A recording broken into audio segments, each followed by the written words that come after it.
makers of Ex-Lax, the original chocolated laxative, present Strange as It Seems.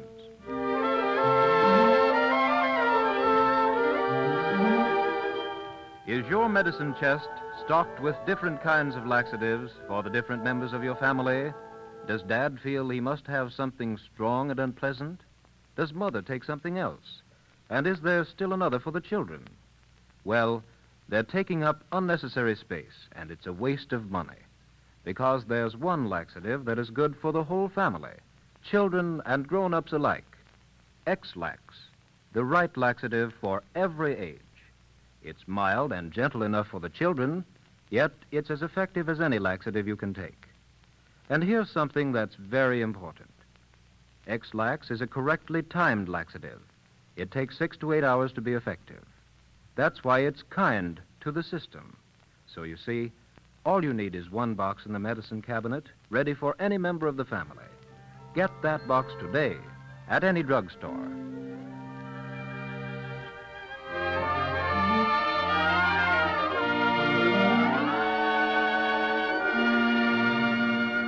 The Owl Who Testified at a Trial.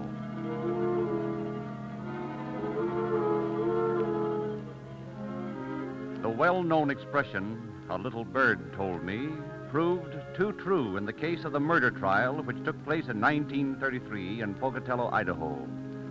For an owl was one of the principal witnesses for the plaintiff.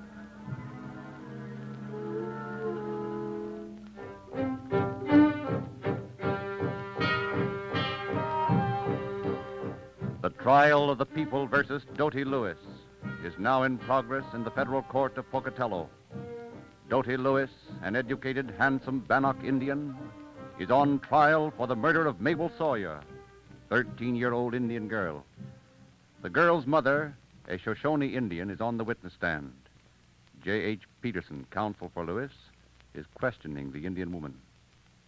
Now, Annie, you said a while ago that you first heard of the news of your daughter Mabel's death from an owl.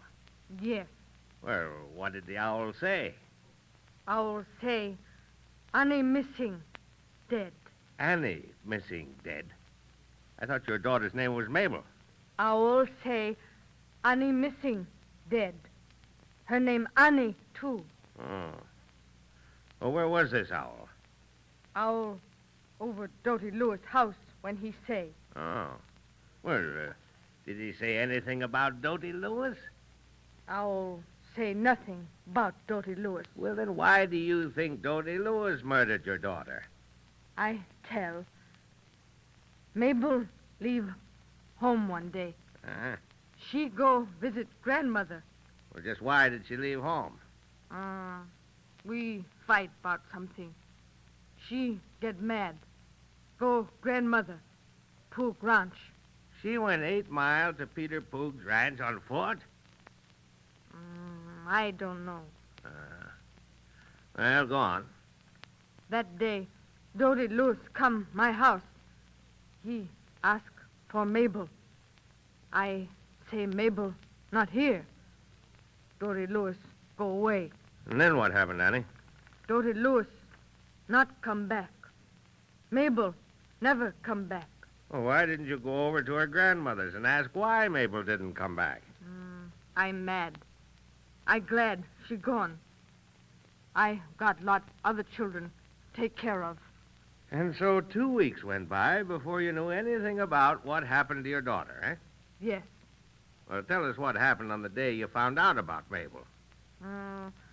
I out in field. I getting corn. I near Doty Lewis' house. I see Owl sitting Doty Lewis' roof. He looked me, say, Annie missing, dead. He said words to you? Now, Annie, you know an owl can't talk. Owl say, Annie missing, dead. Very well. Go on. I go grandmother. No, find Mabel. But if the girl's name is Mabel, why did the owl mean your daughter when he said Annie missing, dead? I tell you, her name Mabel sometime. Annie sometime. Oh, now come. You must decide what her name is. I object to that statement, Your Honor, on the ground that counsel is seeking to confuse the witness. Everyone knows that the Indians have different names for their children. Objection sustained. Well, one more question. Annie, what did you do when you'd gone to Mabel's grandmother? I find Mabel never go there. We all look for Mabel. Never find. 2 moons pass.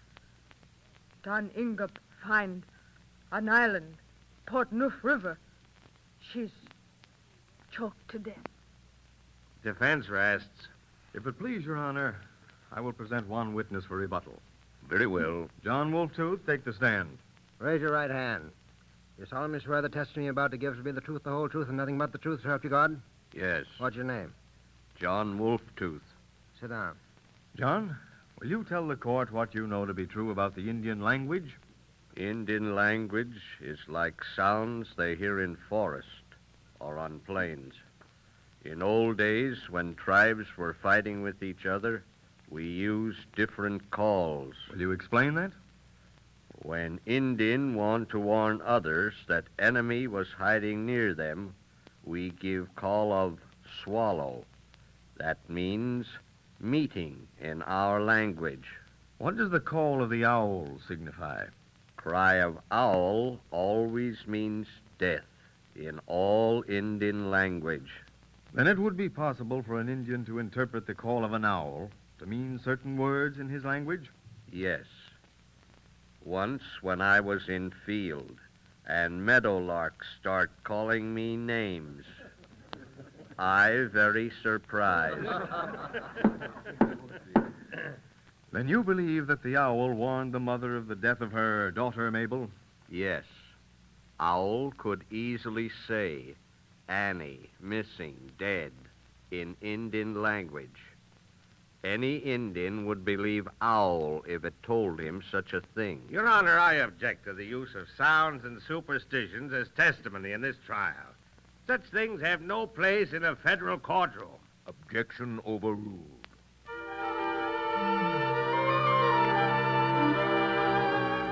Strange as it seems, in a federal court in Pocatello, Idaho, the words of an owl were actually accepted as testimony in the murder trial of an Indian accused of killing a young Indian girl.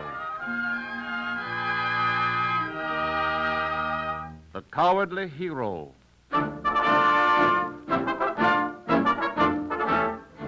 Monarch of half the world. Patron of Titian and other artists of the Italian Renaissance. Leader of conquering armies. Such a man was His Imperial Majesty Charles V, Emperor of the Holy Roman Empire, King of Spain and the Netherlands, ruler of Germany and Austria, King of Naples and Sicily, and Lord of the greater part of America. And yet this man was mortally afraid of one of the smallest things in the world. Spain is at war with Mohammedan pirates from Africa who have swept down on coast towns and preyed on commerce. Charles, as usual, leads his armies personally.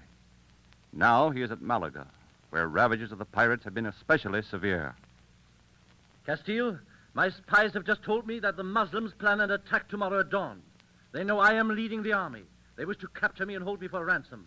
My soldiers are at your disposal as always. Castile, these Muslims are good fighters. That means that all of us, Aragon, you and I, must take arms like the very soldiers themselves. But, Your Majesty, would it not be better for you to remain safely guarded? We cannot risk losing the Emperor of the Holy Roman Empire. I said we are short of men. I cannot set a bad example. Ah, but you risk your life every day, sire. Tomorrow might be the end. Then I will die. But I will never let it be said that Charles V was afraid to die on the field of battle. Your Majesty, the pirates. What? They've landed. Landed? They're swarming through the streets. Ah, they've deliberately lied about that attack tomorrow. Sound the alarm. They must have known that my spies were among them. Castile, put on your armor. We must take arms immediately. Your Majesty, don't rush out against them. Let me go in your place. Never. Give me my sword, soldier. Your shield, Your Majesty, your shield. I have no time for a shield. To arms! To arms! Death to the Muslims! Death to the Muslims!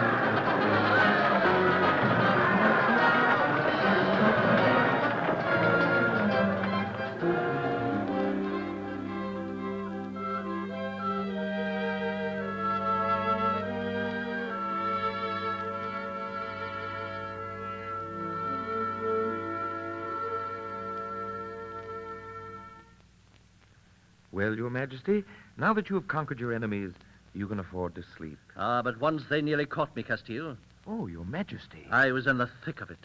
A Moslem suddenly struck me a glancing blow on the shoulder. I was protected by my armor, but it stunned me. I staggered. In that one moment, I came close to death. Your Majesty, if you would only allow me to take your place. No, Castile. No. I am not the man to allow others to do things for me. Take it away. What? Take it away. Your Majesty. Look over there. Where? Running across the ground. But it's so dark I can't see. A mouse. What? A mouse. Look, it's coming towards me. Oh, Santa Maria. Strike at it. Strike Calm at it. yourself. Calm yourself, Your Majesty. Calm yourself. It's gone now. It ran off under those stones. Oh, thank God. Your Majesty. Yes, Castile. You have found out my guilty secret. I am mortally afraid of mice. But, Your Majesty, really? Oh, I cannot overcome it. The very sight of one fills me with such terror that my heart nearly springs from my mouth.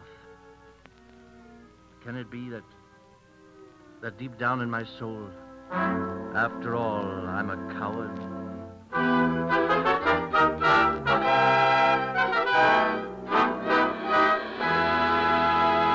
Strange as it seems, the great soldier Charles V of Spain, seemingly brave to the point of recklessness, was so afraid of mice that he went into paroxysms of terror at the sight of one. He was haunted by this strange fear throughout his entire life. Now, when we say insist on genuine Ex-Lax, it isn't just a catchphrase or an advertising slogan. Those two little words, genuine Ex-Lax, can make all the difference in the world to you. That difference is this. Ex-Lax is a correctly timed laxative, which means that it is kind to your system. It takes 6 to 8 hours to be effective. It's mild, gentle, and thorough, and so pleasant to take. Not like medicine at all. It tastes just like your favorite chocolate. So you see, Ex-Lax is everything a good laxative should be. There is only one genuine Ex-Lax, spelled E-X-L-A-X. The name is your guarantee.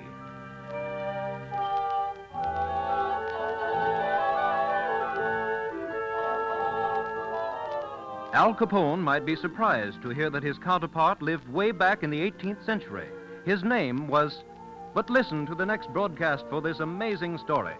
You will also meet the man who fell 5 miles and yet is still alive. You have just heard Strange as It Seems by John Hix, with original music composed and conducted by Felix Mills.